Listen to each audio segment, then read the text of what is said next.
Welcome to Luca and Miguel. Enjoy the video. In this video, I will explain how to make delicious homemade ramen, step by step. We'll begin by gathering all the necessary components, from the savory broth to the springy noodles and vibrant toppings. The secret to an amazing bowl lies in the details, so we'll focus on building layers of flavor.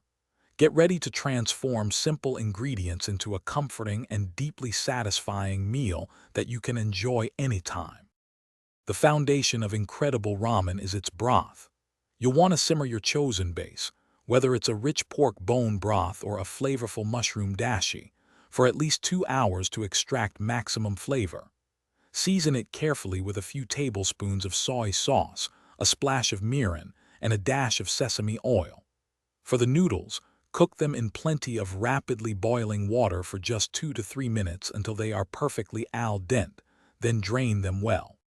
Now for the exciting part, the toppings. Classic choices include perfectly soft-boiled eggs, often marinated in soy sauce for 30 minutes or more, tender slices of chashu pork belly, and crisp sheets of nori seaweed. You might also add some fresh scallions or bamboo shoots. To assemble, place your hot, drained noodles into a warm bowl, then ladle over the steaming broth. Finally, artfully arrange all your delicious toppings on top. The beauty of homemade ramen is how easily you can customize it to your taste. Feel free to add a drizzle of chili oil for a kick, some minced fresh garlic for extra pungency, or even a squeeze of lime for brightness. Don't hesitate to experiment with various vegetables like blanched spinach, sweet corn, or crunchy bean sprouts. Serve your ramen immediately, ensuring the broth is piping hot. Savor every spoonful of your delicious, personalized creation.